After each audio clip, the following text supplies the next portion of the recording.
आइए, हम लोगों का चल रहा था छंद पे चर्चा परिचर्चा हम लोग कर रहे थे।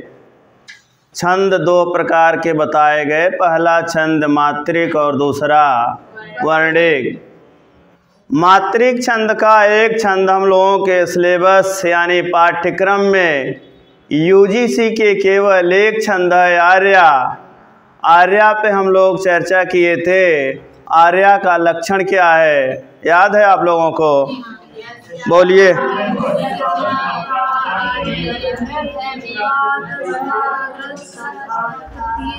यस्या पादे प्रथमे द्वादश मात्रा तथा तृतीये अष्टादश द्वितीये चतुर्थ के पंचदश सार्या। एक श्लोक इस पे बताया गया था, कौन सा? अधरह किसलय, याद है? याद कर लीजिएगा, अगली क्लास होगी, अगली क्लास में आप लोगों से पूछा जाएगा याद है कि नहीं याद है। सब लोगों को हमारे क्लास में यही होगा, जितने लोग ही पढ़ेंगे, 50 पढ़ें, 100 पढ़ें, 200 पढ़ें, सबको बोलना होगा। जो बोलेगा नहीं वो मास्टर नहीं होगा। यहाँ से बुलवा के भेजेंगे, ये हमारी गारंटी है। और हमारे यहाँ जो लोग पढ़ेंगे वह बोलने वाले होंगे, जिसको पढ़ना होगा वह लोग आएंगे। हम कक्षा 6, 7, 8, 10 नहीं पढ़ा रहे हैं, हम मास्टर तैयार कर रहे हैं। हमारे यहाँ से जो लोग जाएंगे वो मास्टर होके जाएंगे, बोलना पड़ेगा। आइए, आर्या छंद के बाद दूसरा छंद हम लोगों का वर्णिक छंद था, अनुष्ठुप। अनुष्ठुप को ही हम श्लोक छंद कहते हैं। इसका लक्षण क्या है?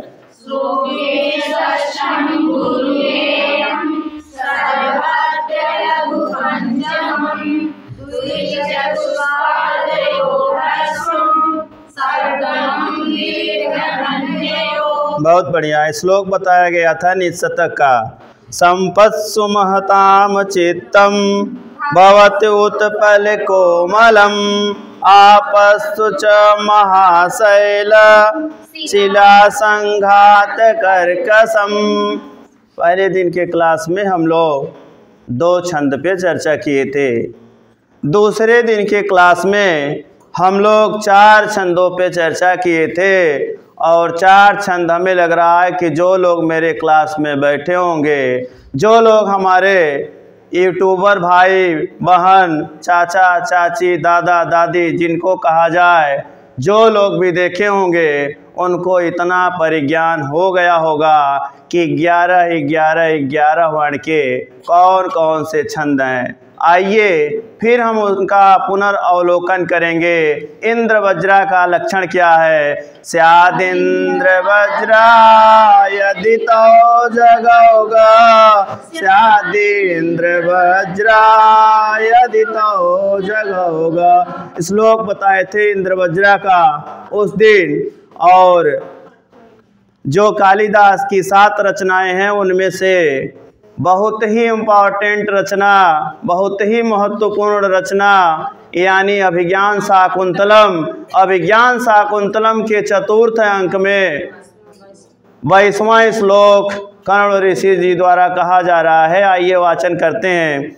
अर्थो ही कन्या परकीयैवा तामाद्य संप्रेष्य परिग्रहीतुम जातो ममायं विशद प्रकामं प्रत्यर्पितन्यासैवान्तरात्मा। इंद्र वज्रा का लक्षण और हम लोग श्लोक भी पढ़ लिए। उसके बाद इंद्र वज्रा यानी बड़ा भाई उससे छोटा वाला उपेंद्र वज्रा। उपेंद्र वज्रा का लक्षण क्या है?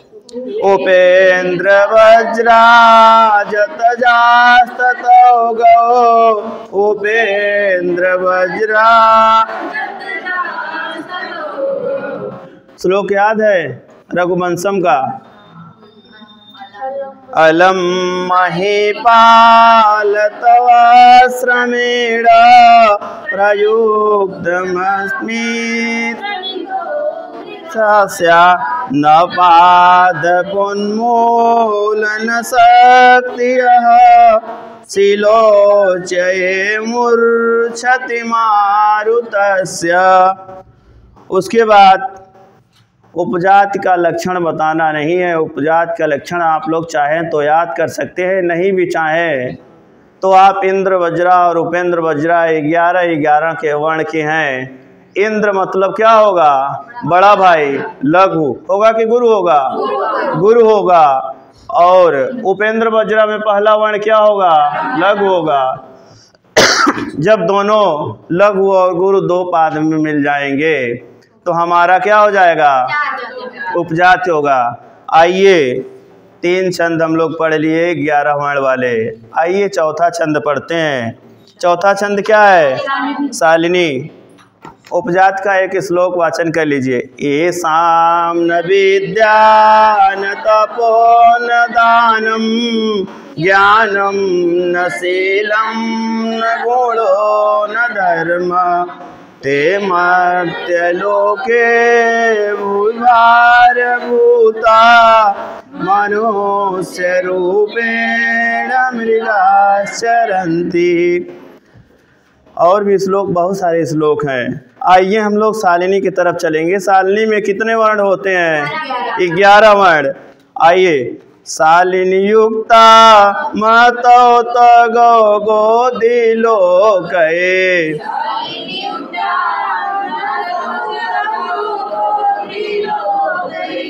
श्लोक इस पे बैठाया गया था। एको मित्र एको देवा केशव वासियो वा एकम मित्रम भूपतिर्वायतिर्वा एको वास पत्ने वा बने वा एका नारी सुंदरी वा दरी वा। आगे हम लोग 11 वर्ण के छंद पढ़ चुके। आप यूजीसी पढ़ रहे हैं, आप पीजीटी पढ़ रहे हैं, आप टीजीटी पढ़ेंगे। आपको अभिज्ञान शाकुंतलम के भरतवाक्य का छंद है रुचिरा छंद। रुचिरा छंद 13 वर्ण के होते हैं। आपके सिलेबस में नहीं था, पाठ्यक्रम में, इसलिए उसको छोड़ दिया गया है। आपका टीजीटी का कोर्स जब प्रारंभ होगा उसमें रुचिरा का लक्षण और रुचिरा को बताया जाएगा। आगे के क्रम में हम लोग वंशस्थ देखेंगे 12 वर्ण वाले। पहले लक्षण बोलिए। जतो तु वंशस्तमुदीरितं जरो जतो तु वंशस्तमुदीरितं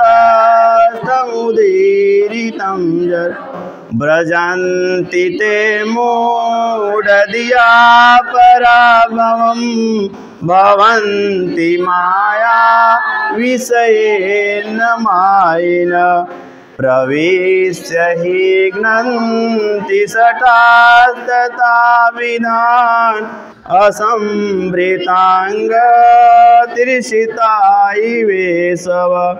आगे 12 वर्ण का द्रुत विलंबित बताया गया था। द्रुत विलंबित का लक्षण क्या है?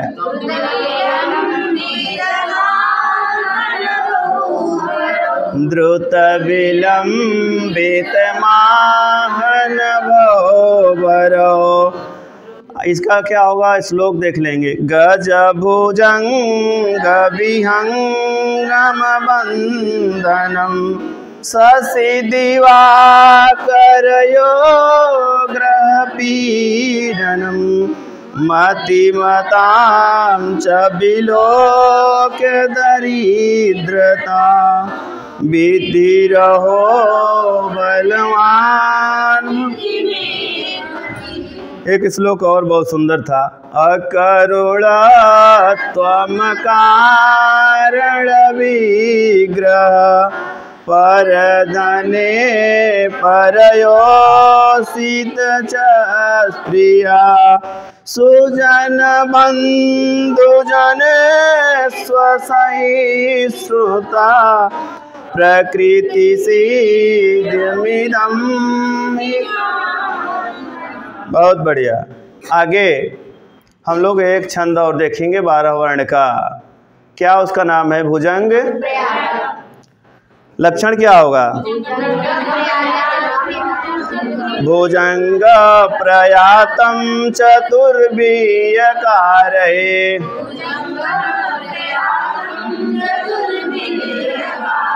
भुजंग प्रयातम चतुर्भीयकारे।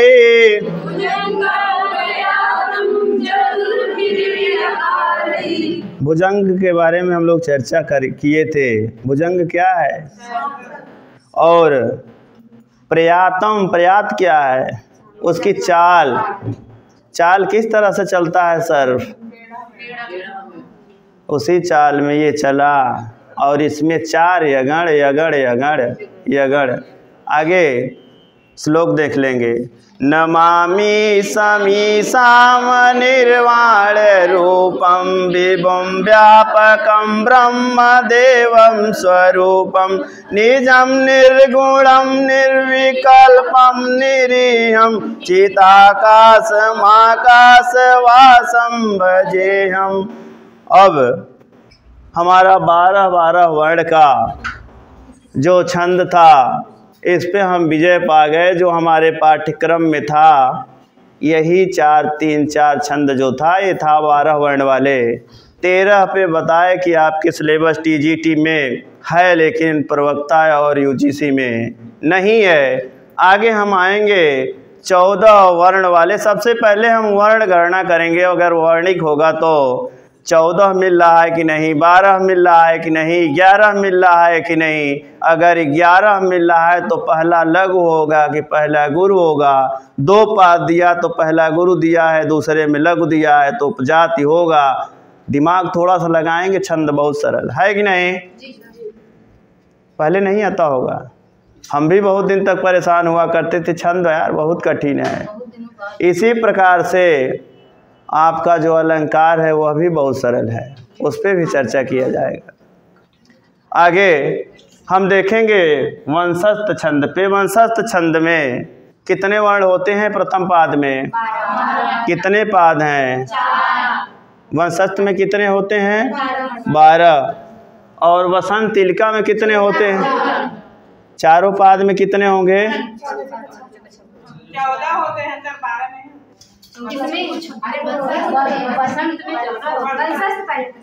पहले हम वंशस्थ पूछे, उसके बाद वसंत तिलका। वसंत तिलका में 14 वर्ण होते हैं और 4 पाद होते हैं। चारों पाद 14 चौका 56 यानी 56। संस्कृत में क्या बोल सकते हैं? बोलिए, क्यों शर्मा रहे? संस्कृत पढ़ रहे। पंच,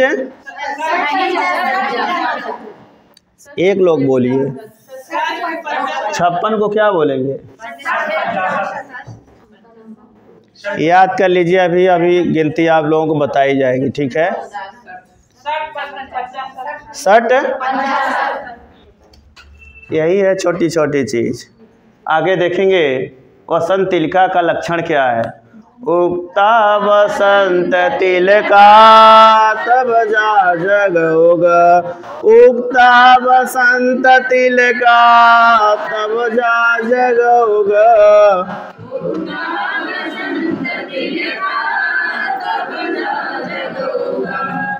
अब एक बार इस श्लोक का वाचन कर लीजिए, फिर इस पे लक्षण को घटाते हैं, घट रहा है कि नहीं घट रहा है।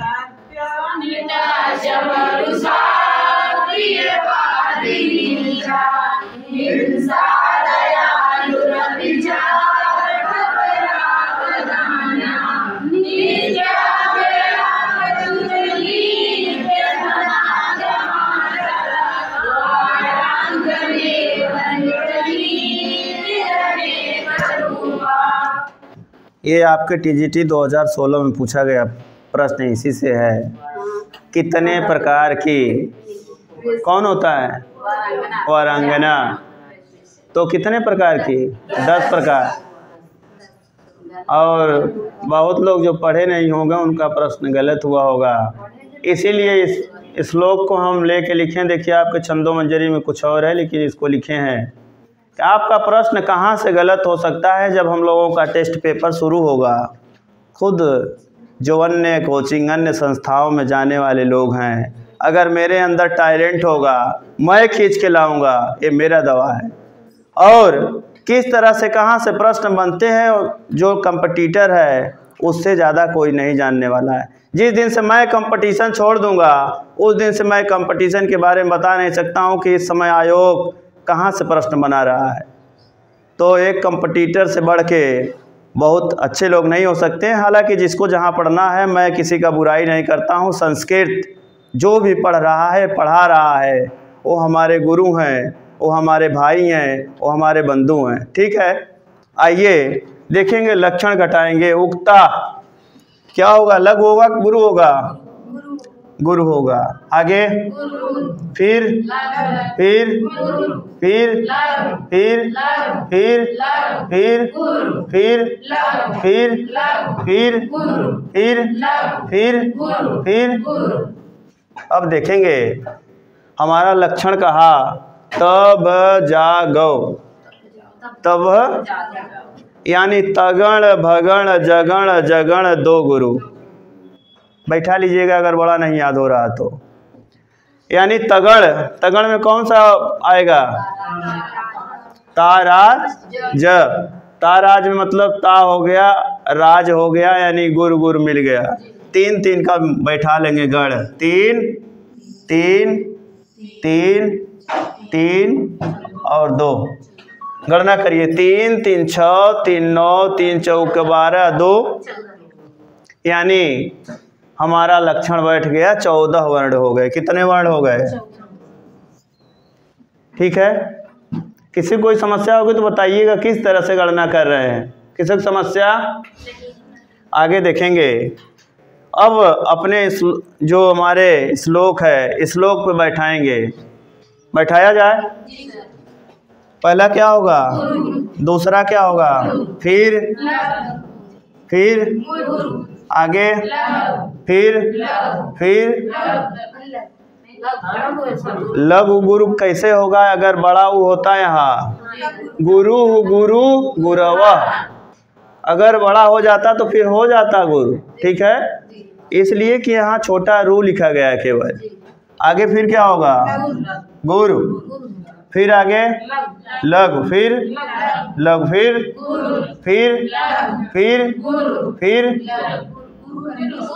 अब यहाँ च है।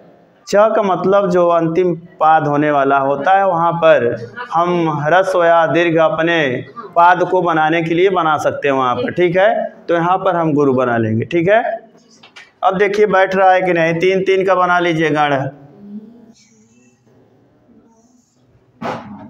बैठा। अब ऊपर से मिला लीजिए। यहाँ गुरु है, यहाँ गुरु है, यहाँ गुरु है। बैठ गया पहला।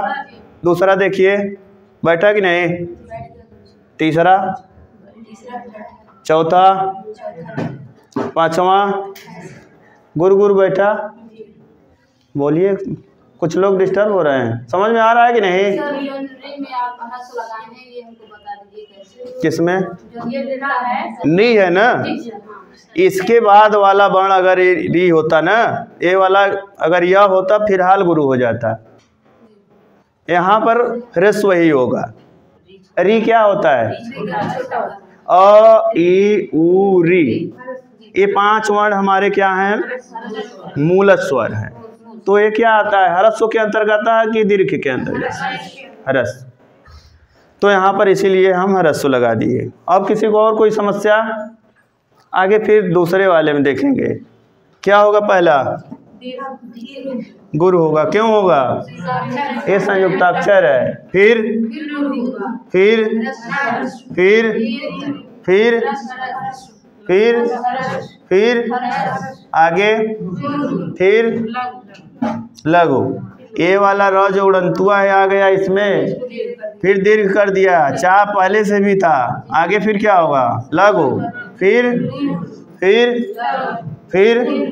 गुरु गुरु। फिर बैठाइए। 3 3 3 3 2 बैठ गया। आगे फिर बैठाएंगे नीचे। क्या होगा? गुरु होगा। क्यों? नी छोटी है लेकिन आगे क्या है? आधा त है। गुरु, फिर फिर आगे, फिर ये क्या होगा? लघु। फिर आगे, फिर आगे, फिर च आ गया। फिर बैठाइए, 3 3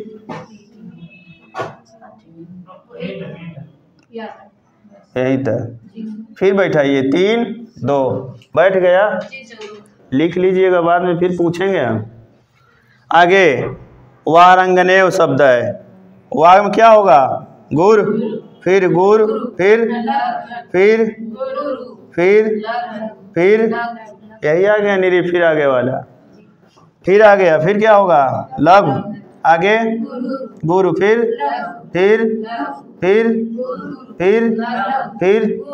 वही आ गया बड़ा वो वाला।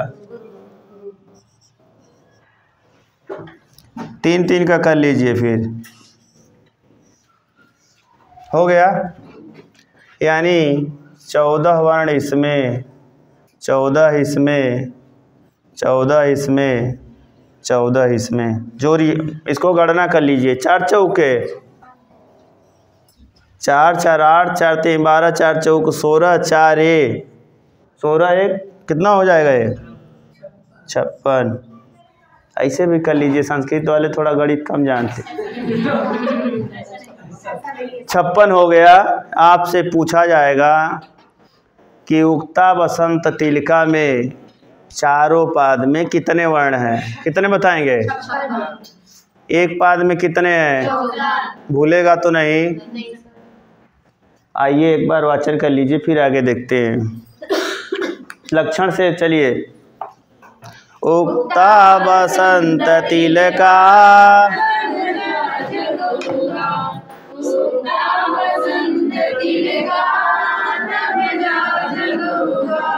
सत्यानिता च परुषा प्रियवादनी च हिंसा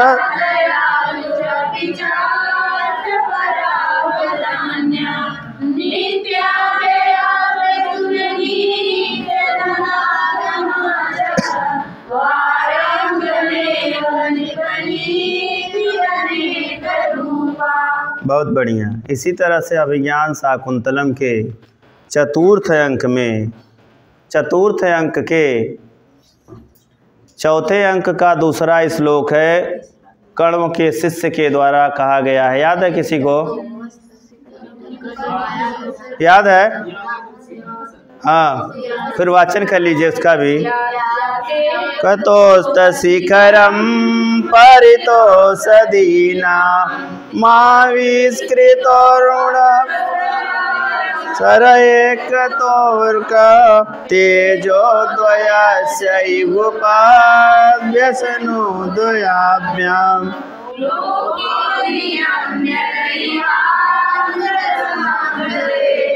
मजा नहीं आया? फिर से एक बार सब लोग मिला के, फिर से एक बार मिला के इसको कर लीजिए।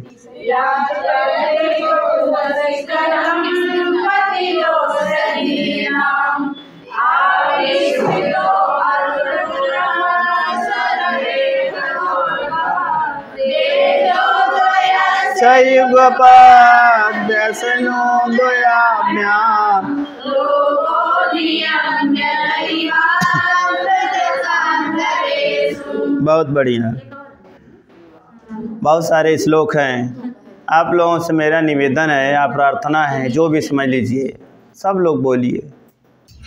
इसीलिए हम लोग अपनी क्लास 11:30 बजे से लगाते हैं कि कोई नहीं रहे। संस्कृत साइलेंट शब्द नहीं है। संस्कृत वाले जहाँ रहते हैं, हम जिस स्कूल में थे लॉरेंस इंटरनेशनल स्कूल, और संस्कृत वाले कल हम मेले में घूम रहे थे, और मेले में एक मित्र हमारे मिले। ऐसे हम कहे मुझे भी काम दिलवा देंगे क्या? चर्चा परिचर्चा होने लगा। वो कहे क्यों नहीं, दिलवा सकते हैं, बहुत लोग आते हैं मजाक करके चले जाते हैं। कहे मैं संस्कृत का मास्टर हूँ। कहे संस्कृत का क्या क्रेज है? कहे संस्कृत का जितना बड़ा क्रेज है उतना किसी भाषाओं का क्रेज नहीं है। अगर कंप्यूटर संगणक मानता है तो संस्कृत को मानता है। और किसी भाषाओं, सारे भाषाओं की माता कौन है? तो संस्कृत है, और संस्कृत से ही हमें भोजन मिलती है। मैं अपने संस्कृत को ही गाऊंगा। मैं उनको समझा करके आया, नतमस्तक हो गए, प्रणाम करने लगे बार बार। तो संस्कृत वाले हम संस्कृत पढ़ते हैं, अपनी संस्कृत को बचाए रखेंगे। ठीक है, आगे फिर आएंगे हम लोग मालिनी छंद के तरफ। मालिनी छंद का लक्षण क्या है?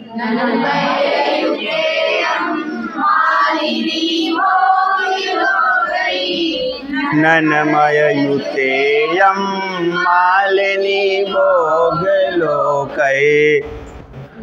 फिर से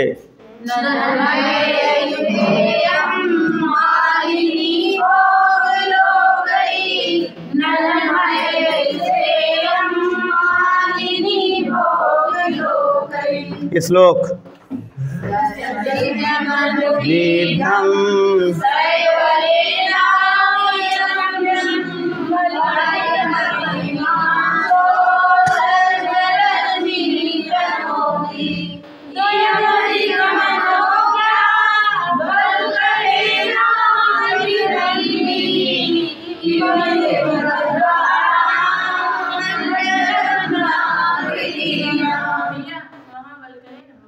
कहाँ पे?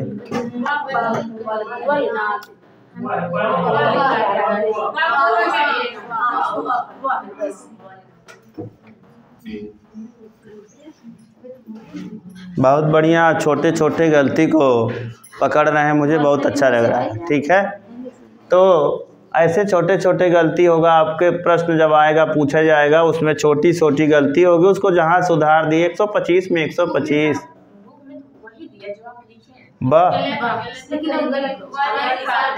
हो गया, वो भी हम भी पढ़े होंगे, हो सकता है हो गया हो। आगे एक बार फिर से वाचन कर लीजिए, वाचन कर लीजिए।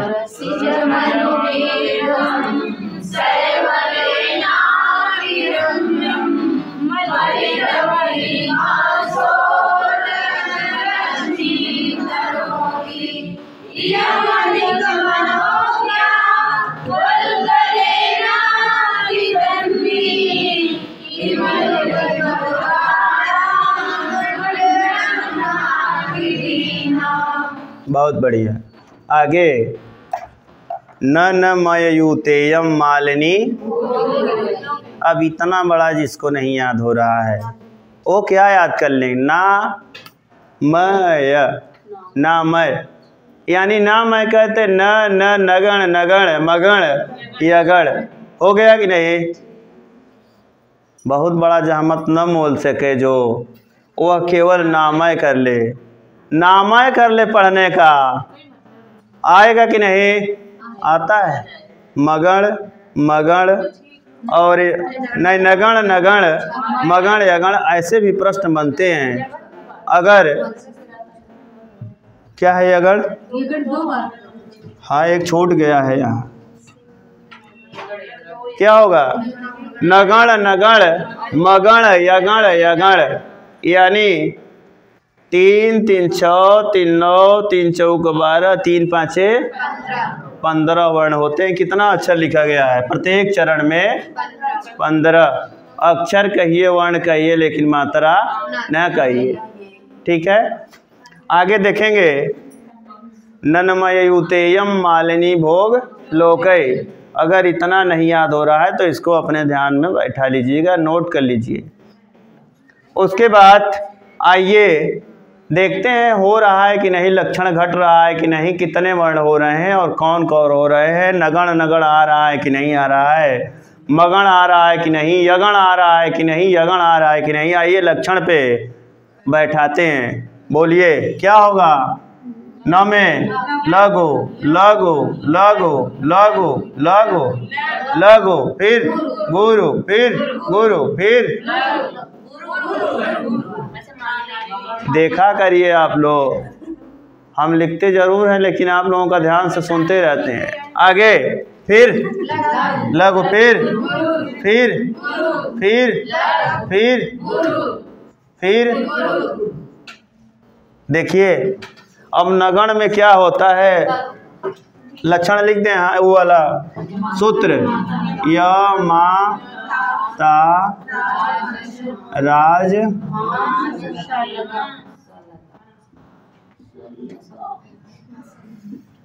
जब तक ये सूत्र याद नहीं होगा आपको तब तक तो निकाल नहीं पाएंगे।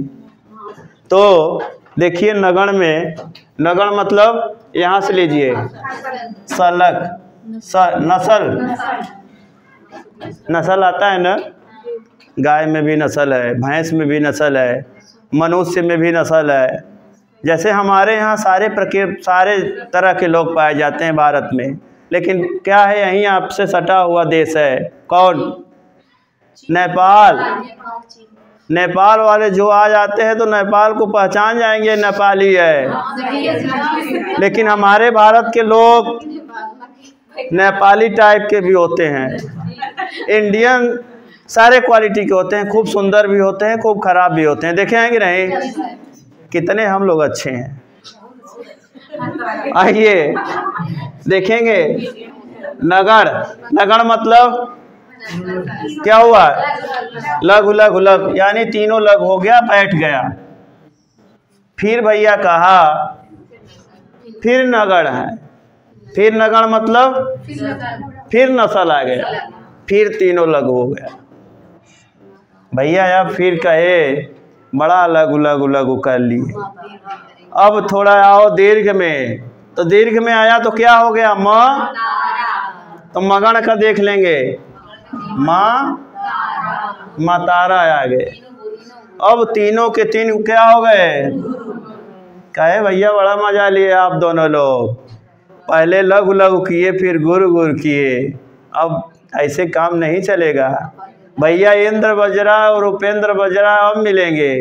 अब दोनों कहे कि अब हम तीनों मिल करके, दोनों लोग मिल करके काम करेंगे। पहला कहा सबसे पहले तुम गुरु लघु लघु आए हो, तो लघु कहा कि हम आएंगे। फिर लघु आया, फिर गुरु कहा हम आएंगे। फिर गुरु आया, फिर कहा कि भैया ऐसा है कि तुम छोटे हो तो पहले एक रहो, यानी लघु रहो। फिर गुरु आया, देखिए 2 बार आ गया। तो गुरु में यानी कौन सा बन रहा है यहाँ? फोन उन स्विच ऑफ कर लीजिए। उसके बाद फिर बना यानी मगण। मगण के अंतर्गत आ रहा है कि नहीं? मगण हो गया। यगण देख लीजिए, यगण में य माता यानी लघु गुरु गुरु आया है। मिला लीजिए, 3 हो गए, 3 हो गए, 3 हो गए, ये 3 हो गए, यानी लघु गुरु गुरु।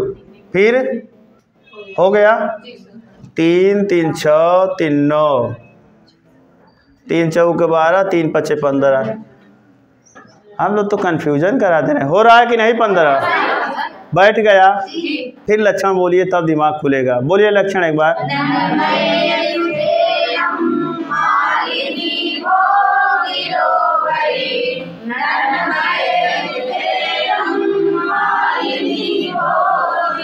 श्लोक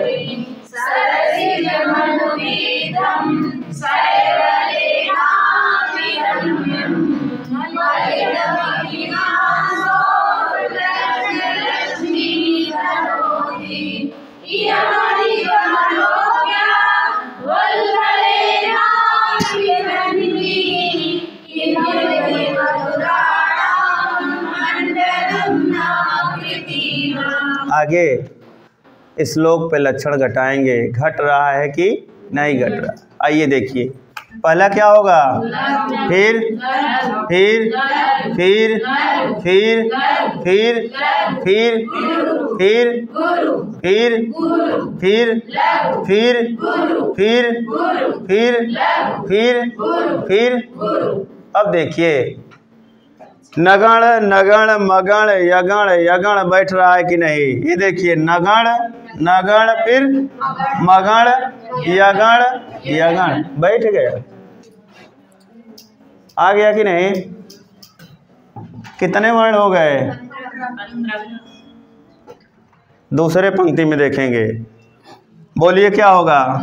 लघु लघु लघु लघु, फिर लघु, फिर लघु, गुरु गुरु गुरु, फिर लघु गुरु, फिर गुरु लघु गुरु, फिर देखिए यानी नगण मिला यहाँ, फिर नगण मिला, फिर मगण, फिर यगण, फिर 15 आ गया। आगे फिर देखेंगे इसमें, बैठाइए क्या होगा? फिर फिर फिर फिर फिर फिर फिर फिर वह है या वह है, लेकिन इसके बाद वाला ल, आधा ल, इसलिए क्या हो गया ये? आगे लघु, फिर फिर फिर फिर फिर, वाह क्या बात है।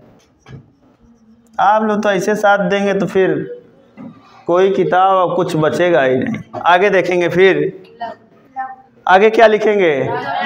लघु लघु लघु, फिर फिर फिर अब गुरु, फिर फिर फिर फिर, अच्छा इसको छोड़ देंगे, हाँ लघु, फिर अच्छा ऊपर ये है, फिर फिर फिर फिर माँ में भी कर दें तो गुरु। अच्छा बाद में जो माँ है वो हलंत है, उसका कोई मतलब देखेंगे। नगण नगण, फिर क्या हुआ? मगण, फिर यगण, फिर इसमें भी 15 मिल गया। 15 चौके, मालिनी में चारों पाद में कितने वर्ण? 60। एक पाद में कितने वर्ण? 15। फिर एक बार इसका वाचन कर लीजिए, आगे चलते हैं। ननमयुतेयं मालिनी भोग लोकै,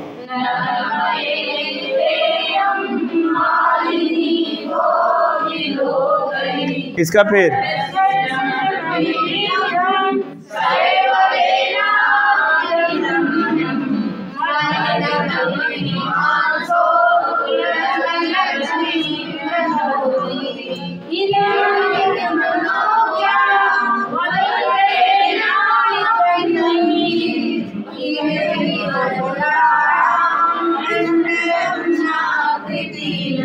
बहुत बढ़िया।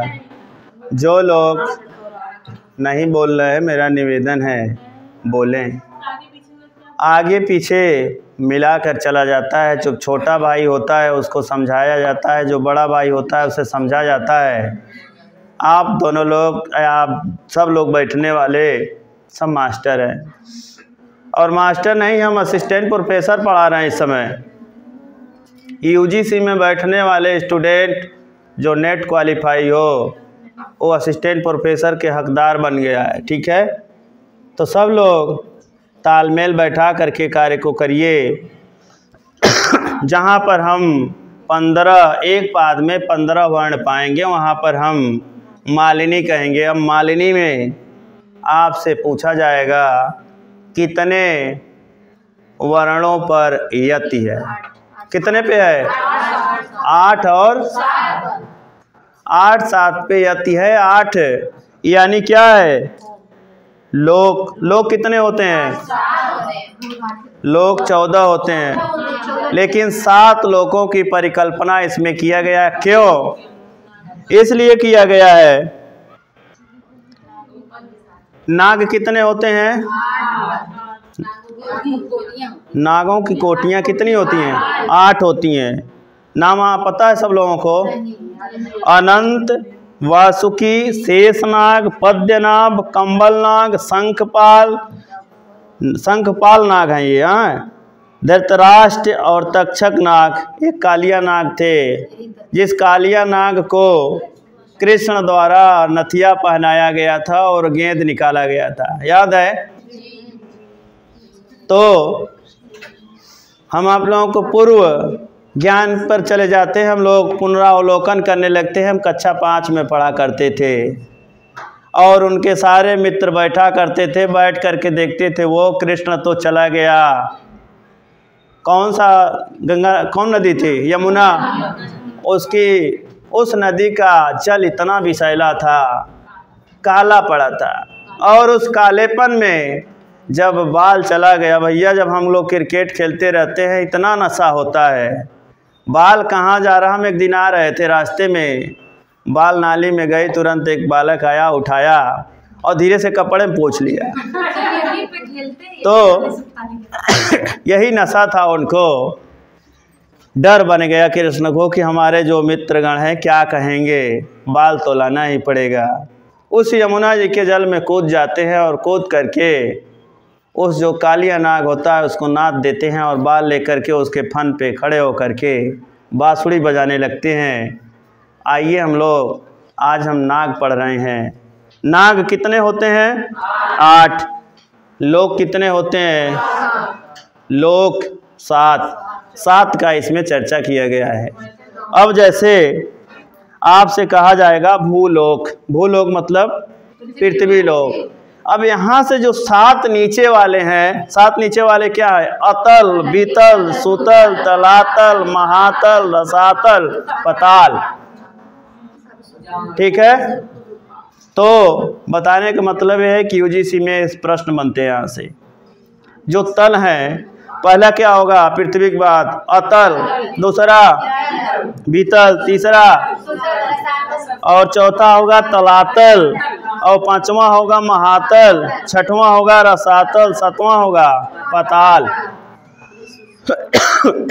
उसी पताल में नाग वासुकी मंदिर देखे आप लोग? कहाँ है?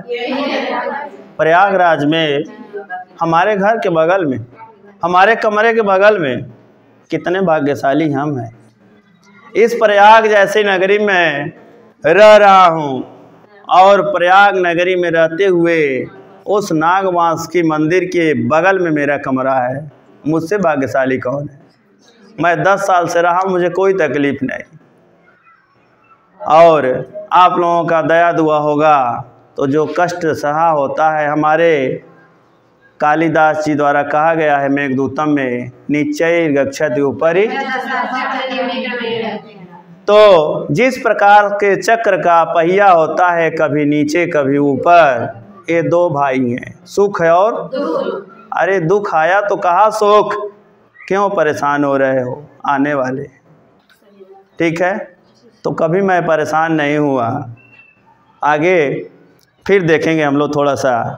आगे के 7 तल क्या है? पहला होगा भू हो गया, उसके बाद भूवर हो गया, उसके बाद स्वर्ग हो गया, स्वर्ग के बाद महर हो गया, महर के बाद जन मतलब जन लोक हो गया, तप लोक हो गया, सत्य लोक हो गया। ठीक है, ये 7 थे। 7 ऊपर और 7 पृथ्वी के नीचे 7 और पृथ्वी के ऊपर 6। ठीक है, अरे पृथ्वी को लेकर, और उसके बाद 7 नीचे वाले। पृथ्वी के ऊपर 6 हुए और पृथ्वी को लिए तो 7 हुआ, और 7 के जो पृथ्वी लोक है उसके नीचे 7 हुए। आप लोग तो जोड़ घटाना नहीं कर पा रहे। तो इसमें यति बताया गया, 8 और 7 पर यति होगी। ठीक है, आगे की क्लास में हम लोग फिर चर्चा पर चर्चा करेंगे। आज छंद की क्लास को हम यहीं विराम देते हैं।